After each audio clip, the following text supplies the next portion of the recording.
Hey Lou, my name's James Masella from Movie Death Blows. Thanks for taking the time to sit down with me today. Of course. How are you? Good, good.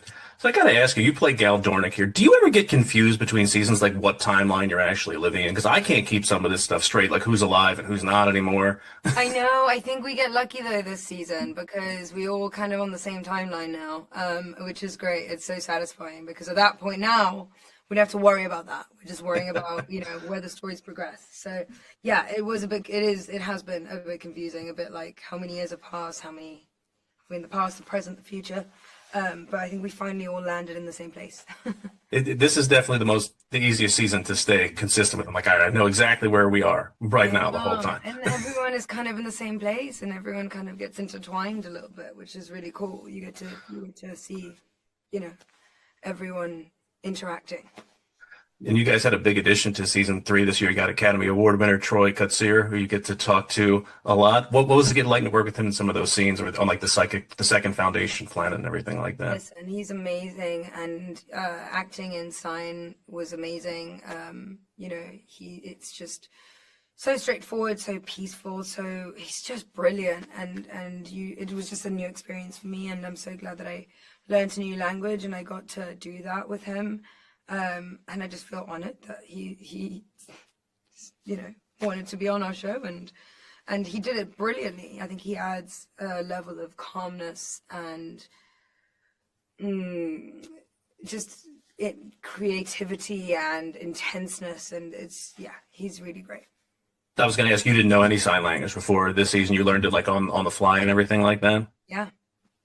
I think you did a pretty good job. Thank you. He's got a great team, to be fair. Diane did teach me, and she was amazing. So How curious how you view Jared's character, Harry. Do you see him as like a hero, or is he like a villain, or is he somewhere in the middle? Because it's not clear what Harry's up to. I think there's a difference between Harry Seldon and Dr. Seldon, who's in the vault. You know what I mean? I think Dr. Seldon is a little bit more dark, a little bit less what's the word, emotionally open and soft. I think Harry Seldon has really evolved to like kind of just be a bit more lovable and loving, and him and Gail have this great relationship this season, and he takes a step back and lets her take the lead, and I think that's really, really cool. And it shows his growth as a person.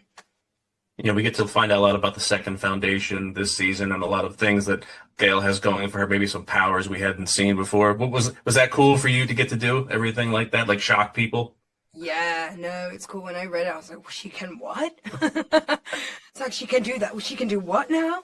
So yeah, it's cool. I mean, it's so fantastical and wonderful, but it doesn't seem cheesy or corny to me. It just seems like genuine and honest because Gail is that person.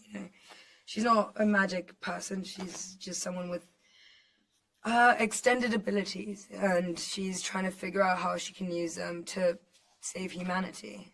And I think she stumbles through. And speaking of additions to the cast, you got probably one of the best villain actors out there, Pilu, to come in as the Mule and do that. He's probably like the biggest adversary you guys have faced so far. What's that storyline like for you getting to work with him? Oh, it's so great. And like I was saying to him yesterday, that when I watched him, it's just annoying because he's so charismatic and you kind of like him, even though he's evil and horrible and dark and twisted. You still kind of like, you think, we were talking about this last night actually, you still think about him when he's not on camera, when he's not on screen, and he's just got an amazing presence as an actor, and especially in this role, and he's really just taken it into this other realm. I mean, he expressed to me that his whole idea with the Mule and Gail was that he was so obsessed with her and he was really into her because she is like him, and then she kind of denies him and he gets mad and wants to kill her. Basically, that's how he kind of thought about it. I was like, you're a genius, like. He's so layered and he's wonderful. I think it's his smile, but that's all I got for you today, Lou. I appreciate you sitting down with me. I can't wait for everybody to see season three of Foundation when it comes out. Of course, thank you so much.